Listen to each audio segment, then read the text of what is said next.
going on there, jerk faces? It's your boy Andy, and you're watching Nocturnal Transmissions, brought to you by the Circle of Jerks podcast. It's a conversation you could be having during the day, but having at night.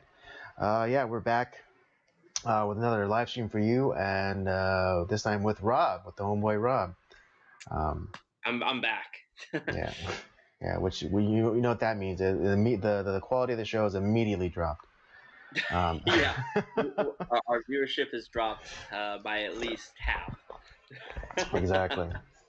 But we're back. I know last week it was just me, trying to run this ship solo. I think I did a pretty fair job of it. You did it. You did a great job. Thank you. But it's always nice to have someone to bounce, actually have a conversation with, because like I was saying last week, it's kind of hard when you have to do both parts of the conversation. It's kind of I know exactly what you mean, because when we were doing filming like Up by Up Down, which I think I'm hoping we'll get back to doing some more of that, but it is hard doing, because you are kind of having the conversation yourself. You're talking to other people, but at the same time, like it's just it's much harder to do it. Right, because you're speaking for the audience, as it were. Exactly. So trying to be the voice for the audience, and how would they react, and what follow-up questions would they present, and it's a really weird. We talked about this in the main podcast. I remember a while ago with Eric. But it's kind of like because he was like telling he was sharing his own struggles with vlogging. Yeah. But yeah, it's kind of like that muscle that we kind of let atrophy as children, and that and that part is that's the imagination. Because when you what does it have, imaginary friends, or you kind of play make believe, and you act out this entire scene where you play the the hero and the villain, because you're filling in the scene, so you you do your line as the hero, but then you also do the line of the villain. And so it's like so that really unique talent that children have is like imagination. I said it then, I'll say it again. As adults, we kind of lose that that muscle. Just because we kind of have to engage in reality as adults, and so we lose that part of ourselves. But doing vlogs, or hosting this live stream solo, even though it was uncomfortable for me to kind of stretch myself in that way, I think ultimately it was for my own benefit, because now I'm much I think next time you're not able to join us, I think I'll be more comfortable in doing this doing the stream solo. I mean, not to say that I don't enjoy having you here, of course. Stuff happens. Like happens. Like I said last week, my wife had some dental surgery done, and you know how she is, Andy. Like, where the pain tolerance is about as -50, so right. She was not doing great. So I had to kind of take care of her that entire day, which was exhausting. I think I got probably about an hour of sleep. That's kind of how it felt like, but. But you did a great job, Andy. I'm proud of you, and I'm glad I'm able to be back this week. Absolutely. And this week, as of course, we have the movie review, and this is the very last entry in guest month, and a little surprise for y'all. We pulled some strings, because we got the contacts. But we got Santa Claus to come, and surprisingly enough, one of his favorite movies is The Dirty Dozen. Like, our Santa Claus went to Nam. Yeah. So you think your Santa Claus is cool? My Santa Claus fought in Nam. which is it's a great movie. I had never seen it before. We did the review, and Santa Claus made fun of me for not seeing like this great classic. Right. Yeah, and it's a little weird because I actually thought I did watch Dirty Dozen, but it turns out it was a different movie. Was it with John Wayne, the Green Beret? Yeah, that's the movie that I saw. So it was like so. Ironically enough, John Wayne was tabbed for this movie, The Dirty Dozen, but he turned it down to do Green Berets. So it's kind of a little bit of a slight connection there. Right. And it's funny because I borrowed a Blu-ray for the movie. And as much as I love The Dirty Dozen, the other movie that's on it is also a movie I'd never seen. Is like, goddamn, I think it's even better, which is Stalag 17, which we'll have to talk about at some point. Wait, what was that movie? The movie Stalag 17. Oh, okay. With William Holden and a very, very young Peter Graves. I think it might have been one of his first roles. I see. Yeah, but that's that'll be later in the evening. So look forward to that. But for the remainder of the show, what is it? It's just kind of more of a news catch-up day. I said on last week's stream that there were certain news items that I wasn't going to touch because, or I wasn't going to bring up that stream because I wanted to wait for you, Robert. Yeah. So just so we can have so it's not just me giving my opinions, but but it'll be there'll be more of a dialogue or discourse about what was going on. And I mean, I know we tend to have the same mind on things, but yeah. I think it'd be if need be, I can play the opposition or I can play devil's advocate. Which you're fantastic at, by the way. Which I am, which is exactly how I win. Which exactly how I win arguments. You're very skilled, my friend. Yes. Yes. The devil's advocate is the ultimate way to prove your point. Well, yeah, because like what we're talking about today is stuff that was breaking last week. That is like, oh shit! I was so devastated that I couldn't be here to talk about it because I think it would have been very perfect. And another topic that I really wanted to talk about last week, it's getting pushed back again and again, but it's still going to be important because it still ties into like kind of the crap fest government that we're in now. About so not outright like voter fraud, but just the things that are out there that are just like, ooh, that's a little weird, and stuff that's just it's never going to be like investigated for it seems like, but it's still something I think we should talk about. But we're going to end up pushing that for probably another week, because I feel like this story is much more important. And yeah, it's obviously like last week we had the verdict for that for the Chauvin trial come through, and to be honest, I'm both like very surprised and at the same time not surprised at all. And in the midst of that, we've had various other stories of quote unquote police brutality that is coming out. But I wonder if people out there that are listening, are you a little a little concerned or a little bit like scratching your head? It's like, why does it seem like there all of a sudden like there's just all these cases that are popping up? Do you think it's something that is natural, or is it just something that feels very contrived that's being forced upon us?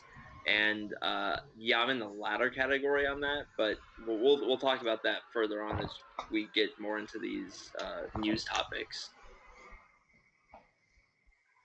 Right. Yeah. So let's let's start up with like one of the biggies, and that would be the Derek Chauvin verdict.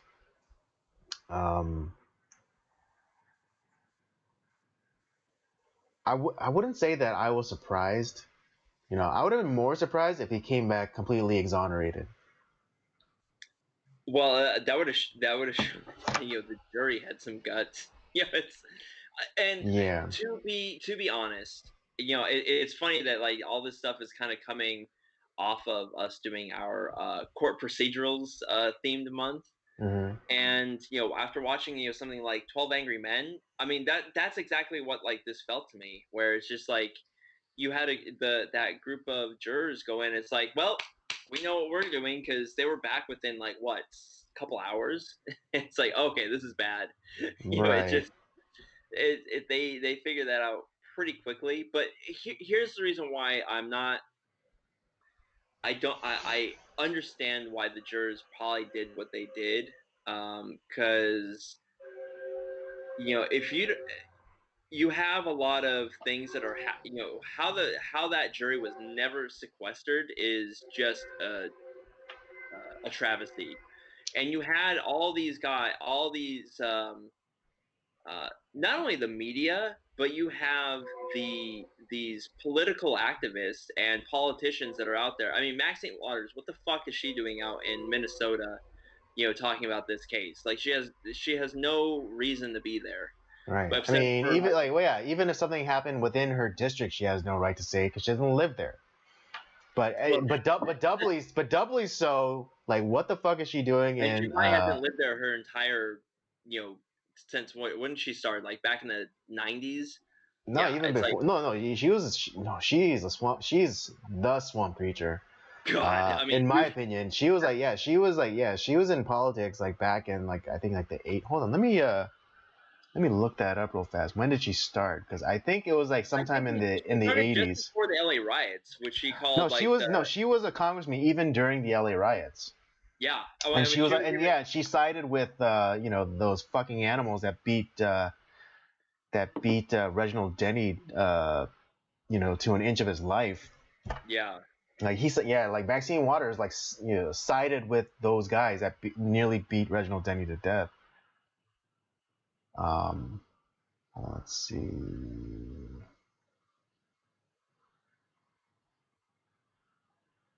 Okay. Yeah, she first. No fucking way.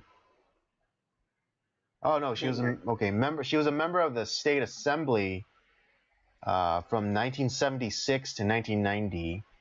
Oh jeez. And then she became a congressperson in 1991. It's funny, for these Congress people, like I've never it just how someone like her continues to get elected is beyond me. Yeah, I mean, what is it?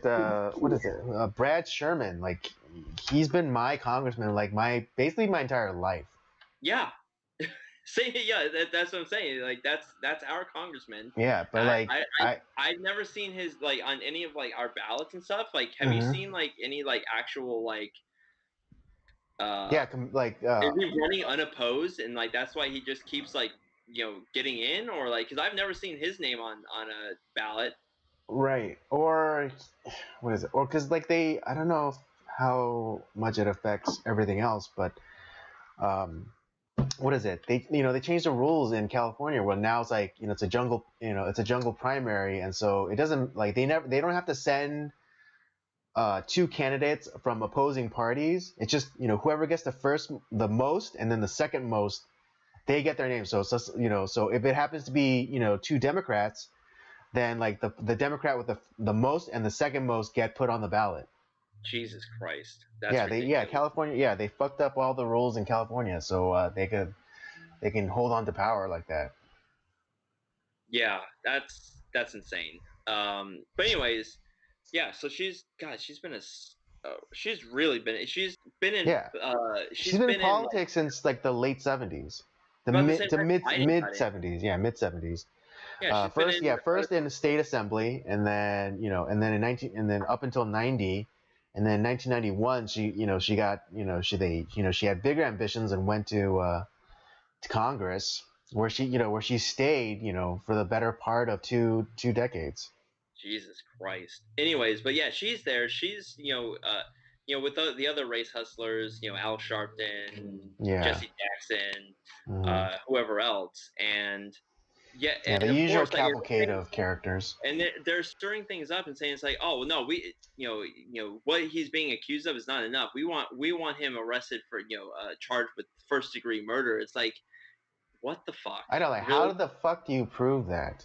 Like, you have to, you have to prove intent. Like, at that like the state has to prove intent. And the thing is, though, you have a judge that is completely probably corrupt, I would imagine. Right. You have, and none of what the prosecution put out like really proved anything of their case. That's the other thing. And they're constantly like the prosecution's witnesses like were garbage for one. Yeah, they kept proving the defense's case. And the fact that they were allowed to bring in quote unquote witness testimony of like they brought in people that were like either sort of there or just like, oh, this story made me feel this way. And it's like, that's not testimony. That's just that's just like that's literally your opinion. Exactly.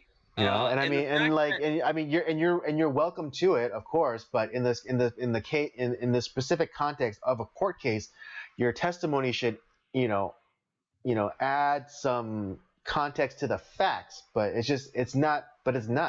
It's not adding any nuance to the information that we already have. It's just you adding your own opinion to it, like how your feelings to like what happened. It's like, oh, I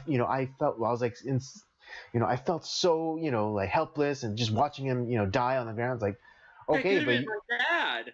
It's like that's not testimony. Exactly. And then and I mean, like even like there was like that supposed like MMA fighter that was. That was supposed to like give context to like the idea of like a blood choke or something, but it's like who has a losing record, by the way, is terrible. Right, but then also like him like properly applying that doesn't mean like he truly understands like what's physiologically happening. No, he doesn't. I mean, no, like he's like he all. It's kind of like how most people how they know how to use their like use their computers, but they don't know how how to program a computer. Right. So that'd be kind of analogous to like this supposed MMA fighters like saying, oh yeah, blood choke is definitely a thing and definitely was and was definitely the thing that that contributed to George Floyd dying. Yeah, and in reality, here's what should have been happening, and this whole case really feels like the a mixture of 12 Angry Men and To Kill a Mockingbird. It's just this kangaroo court of just ridiculousness, and you have the only testimony that should have mattered was the kid that was in the convenience store that got that counterfeit bill, and it was actually like honestly like gave him multiple chances, like, hey man, like this hurts me, like just, if you can give me a real 20, maybe you didn't know, and like, or you just give me back like what you bought, and no harm, no foul. Right, and this has been going on all fucking day because the guy that was also in the car with Floyd was also passing off counterfeit bills, and so you have that. The fact that the person that was in his car, who is George Floyd's drug dealer, was not allowed to testify, or he was not allowed to testify. They didn't allow him to testify, so that's suspect. The other one that should have mattered was the medical examiner who said that had George Floyd died in like his apartment, he would have ruled it as a drug overdose, which it was. Right. Then you have the other one that like should have mattered was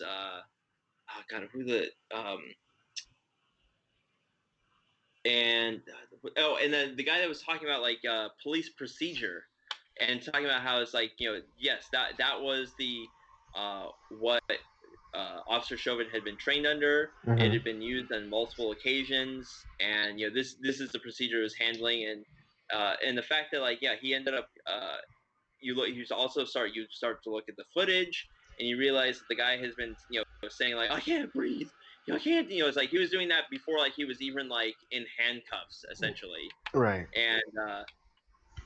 and he not only that, he actually, this same incident had happened a year prior when he was pulled over for the same fucking thing, where he was in that delirium state that he was in, and talking about all I can't breathe, don't shoot me, blah blah blah, it's like it was the same song and dance as this case. mm-hmm. This time he just didn't die of his heart exploding from all the drugs.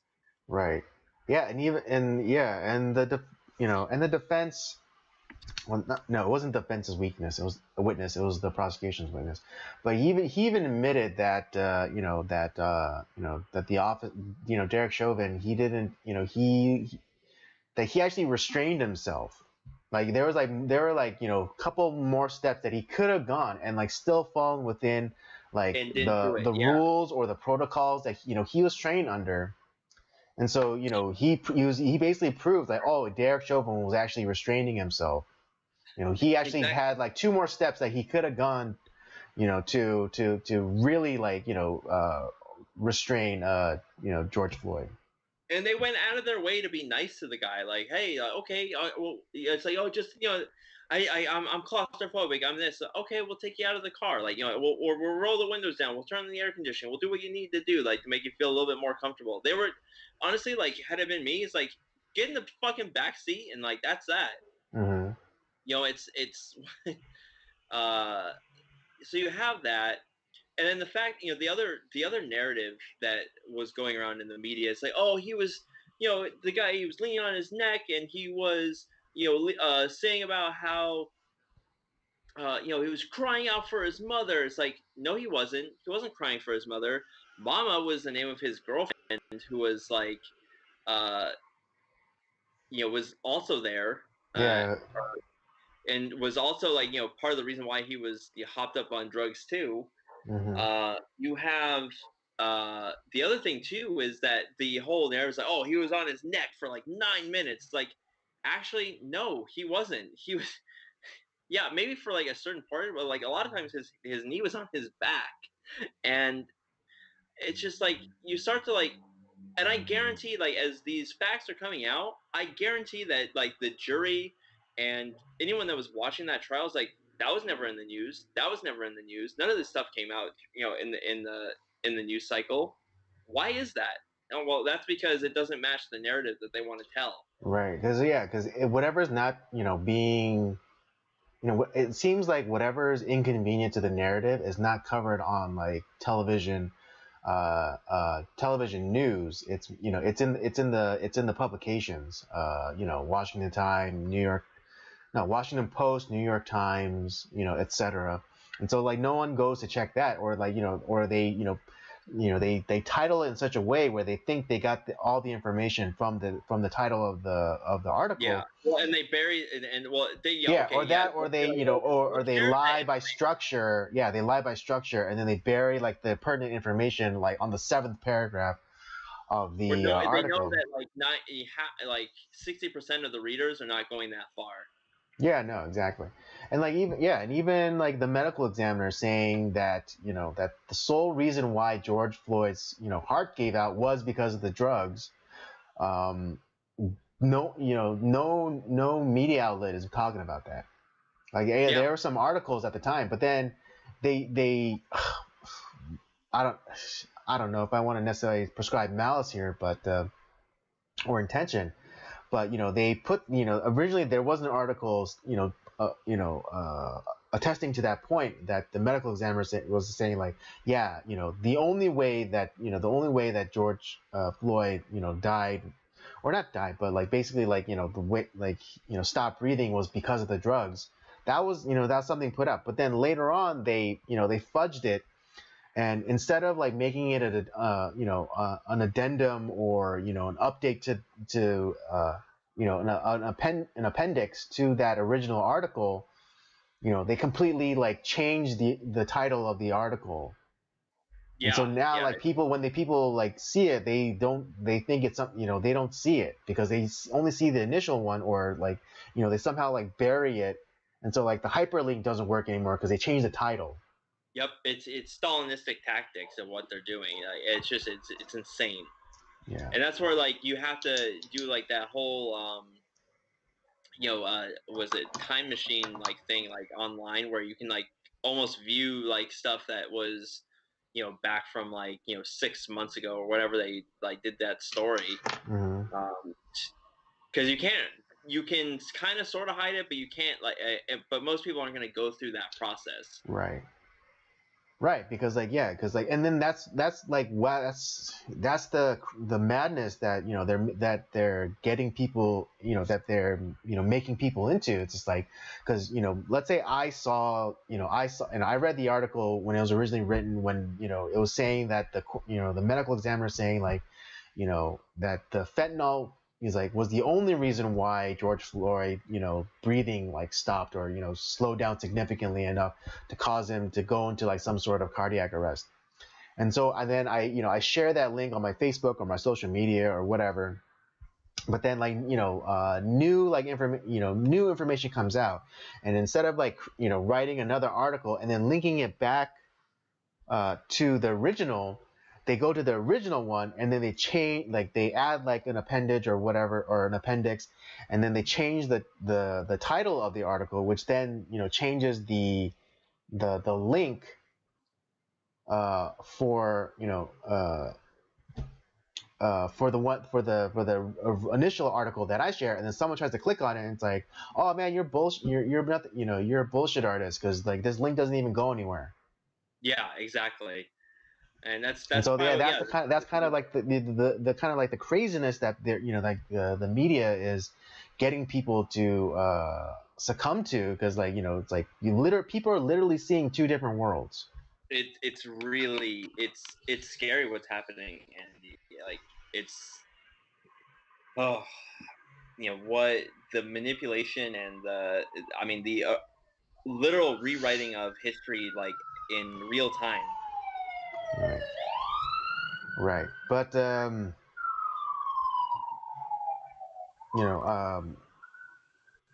as you all know that I'm a follower of Owen Benjamin's work, and he had a really unique take on like this whole thing.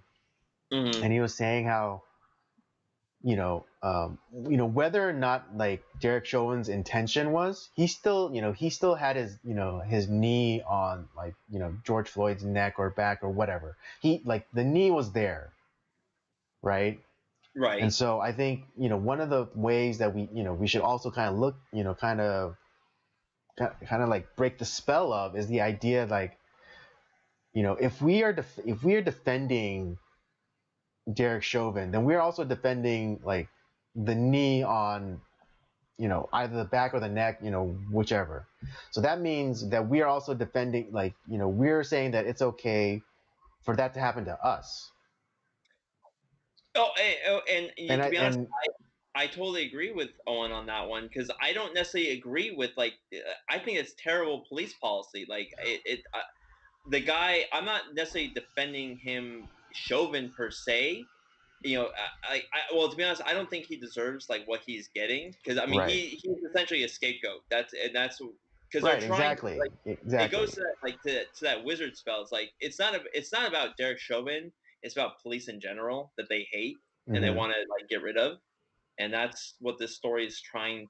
This is what this whole thing is about. But it's painting with a broad brush, and it's. But if we were sane people, we would look at this as like it's not Derek Chauvin's fault per se. It's bad police policy that should be changed. Right. And I mean we were talking about this before we went live, but this is like the Black Lives Matter wing losing the forest for the trees, because they're just going after this one guy, and and even still, like they didn't even prove racism. They just proved that he was Derek Chauvin was maybe contributory to George Floyd's death, if I, if I'm to be very generous, Andy, I disagree that they don't give a shit about Derek Chauvin. Like it's not about Derek Chauvin. Well, yeah, that's what I was about to. Right, that's what I was about to get in. That's what I was about to expound on too. Because if the idea was like police brutality or reforming the police department, then yeah, they would have gone after the training or the policies. But no, they went after this one guy and said like, oh, this guy's a racist. This guy killed a black man because he has evil in his heart. And but they didn't go. But that's how you know that they're full of shit, because they didn't go. They went after this one man instead of going after the institution. But the whole thing is just, it's a kangaroo court, because they didn't prove that he was a racist. I mean, nothing was presented at all about that. Everything showed that it's like that. What he's being, they can't charge him for what he's being charged with. Right. Yeah, it's nothing. There's no, Your Honor, does it hold water? Yeah, it's like, no, it doesn't hold water. There's no case. But then everyone's like, oh, yep, guilty on all counts. No, it's ridiculous. Right, and it's crazy because I don't know. I've heard a few explanations on like why they or how he was able to be charged on all accounts, but some of them are like contradictory, because it's like second degree murder, plus second degree negligent homicide or something. It's like they charge him with third degree murder, which is essentially like. Which is a guy like just shooting a gun to a crowd, just like, oh, I don't know who's gonna die, but someone's gonna die. Which right, but I know it's like right, that's right. Right, because they did like some sort of special enhancement. What was it called? Felony homicide. That's what it was. So basically, you could almost argue manslaughter, like at best, maybe, or at least the strongest. Yeah, the strongest case is manslaughter. I would almost say there's somewhat of a case there for that, but God, second and third degree murder, there's no way. It's all bullshit, Andy. I'm telling you, this whole thing is not the fact that this was held in Milwaukee, a town with like the mayor and like his set was not Milwaukee. BLM. It was Minneapolis. In Minneapolis. I'm sorry, Minneapolis. Yeah. But like they were pretty much like a dead set against this guy to begin with. Right, and then and they didn't sequester them. They didn't sequester the jury.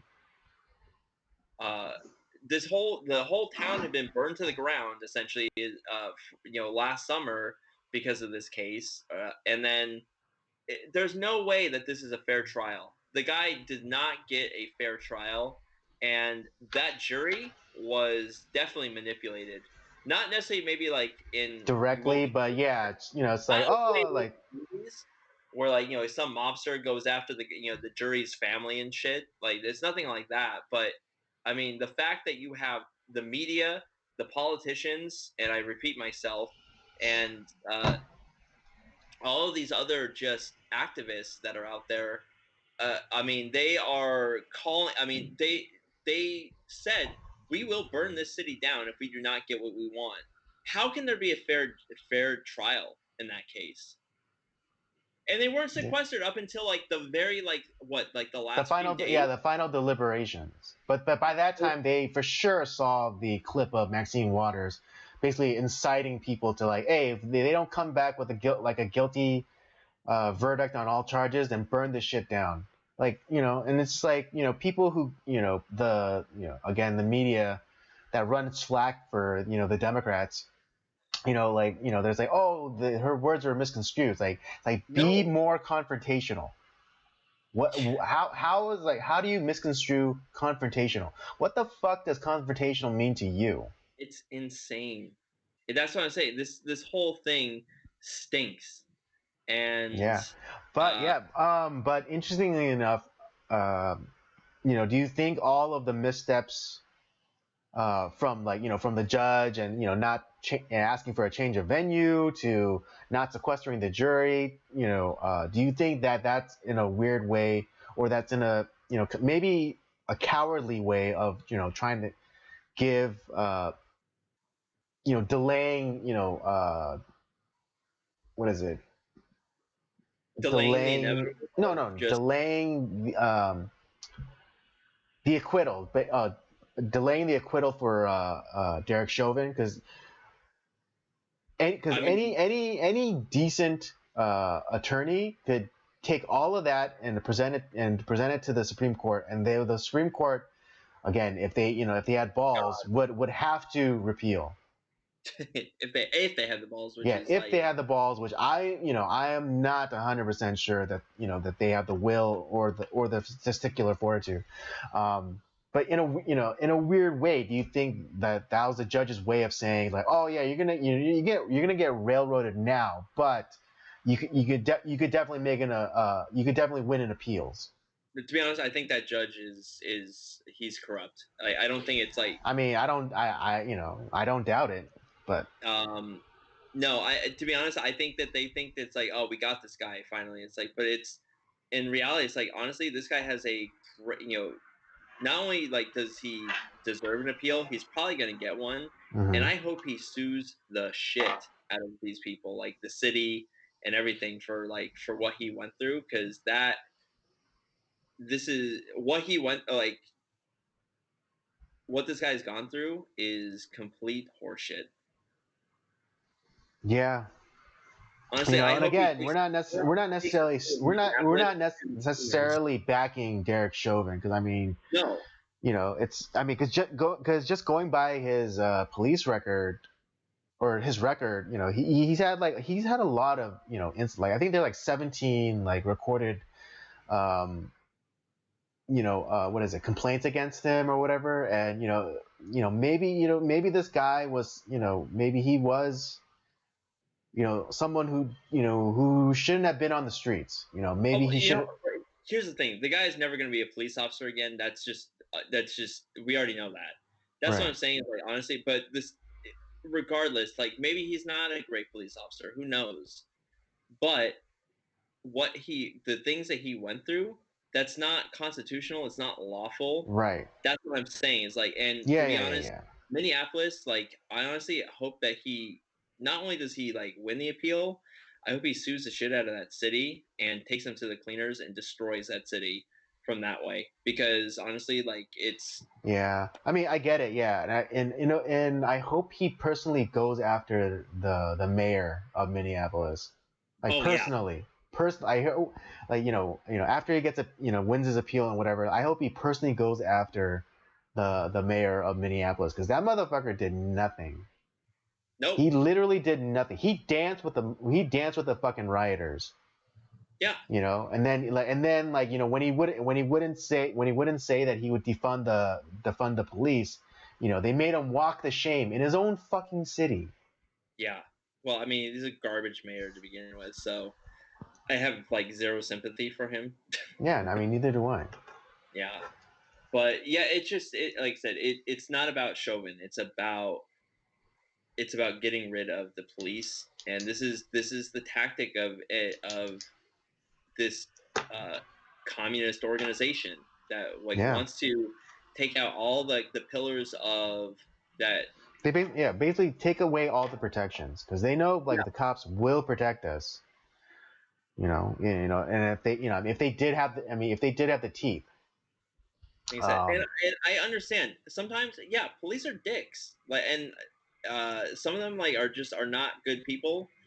I get that. I'm pro police and stuff like that, but there's some of them that are out there. It's like, honestly, you're a dick, dude. Like, you just like in any job that you're gonna meet, there's always gonna be some asshole that just that either takes his job too seriously, or who doesn't take his job seriously enough. It's the same for cops. Yeah, it like I said, I get it. And. I mean, it's just. Yeah, we've all had that one manager. All right, we all get it. Oh yeah, trust me, I know. But yeah, but with everything that's going on, well, Minneapolis didn't burn to the ground because because this happened for now. But then you have all these other stories that just keep popping up, like, and to me, it's not organic in any shape, any way. Mm-hmm. Yeah, no, I mean, what is it? Just I think while the trial was still happening, there was that kid Dante Wright, who was resisting arrest and was trying to get away from the cops. And had a warrant out for his arrest. Yeah, and has a warrant out against him. And I forget exactly what it was. I don't know if it was like armed robbery or something. Something where it's like it wasn't just like, oh, he had like 700 like unpaid parking tickets. Like he actually was like right. Like, I mean, he wasn't dirty, but he had dirt on him. Exactly, and that's also a situation where it's like maybe bad policing. It's like maybe a lady cop shouldn't have been there because she panicked. And instead of grabbed the wrong side, where service arm was and where a taser is, and for some reason, her training failed her, or she let her training fail her, or she failed her training and grabbed the wrong side and just and for some reason couldn't different. And it was crazy because she was holding on to that thing for a really long time, and it's not like she was like it was back here. It was like it was up front, and like she should have been able to see, like, because tasers are also like sometimes very brightly colored, and I think the tasers that they were issued are yellow, I believe. Right. Yeah. And that's a situation because Dante, right? Yeah, he shouldn't be dead. From that situation, but because of just honestly like a police officer that honestly should not have been there at all. And to be honest, I don't think there really should be any female cops because there's a lot of big scary people out there, and I'm sorry, Black Widow and like all the Wonder Woman are not real. Like it's just, right. I was just about to bring that up. I was like, yeah, like it's like we've been, for some reason we've been like we've been propagandized, dude, like through characters like Black Widow or Wonder Woman or or even like any like female superhero, basically. It's like, oh, like women, women can do be fighters and and take out men, two times their own body weight. It's like, no, of course it's possible. It's like, yeah, but not likely. Yeah, it's not gonna happen, and that's what happened in this case. It's a female that is not strong enough and panics, and a person's dead because of it. Right, and I'm not saying that a woman, that women can't be police officers, but I'm just saying, like, if you want to go out and patrol the streets, you have to be as strong as a man. Agreed. And that's just real, all right. And you have to, and you have to meet the same standards that the men have to meet. All right. If you want to go out there, you want to slam perps onto the hood of the car or whatever, and run them down and on a foot chase, whatever. You just have to meet the same standards that a man would have to meet. If you can do that, awesome. Exactly. I more power to you. More power to you, sister. Lower the bar. Keep the bar where it's at. Yes. Yeah. Okay. I'm not denigrating. I want, if a woman is able to do or perform the same as a man, then okay, whatever. More power to you, sister. Yeah. It's just so there's that case, but I think the much more telling case, because this guy way more coverage, especially at least initially, was that girl, was it Ma'Khia Bryant? Yeah, who was in process, like literally in like. Yeah, she like the attempted murder part in the attempted murder charge. She was attempting. Yeah, and the cop who's a hero, who shot her dead and saved that girl's life, right? And probably saved the life of a bunch of other people like in that neighborhood. Because that chick had some bloodlust, let me tell you. And yeah, no, I mean the police roll up and they're like yelling and like orders to her, and like she's like fuck that shit and still like swinging that. still like swinging that 10-inch chef knife. No. And obviously, like, so initially, like, we just hear, oh, a young black teenager doing nothing wrong was shot by a white police officer. That was the story, remember?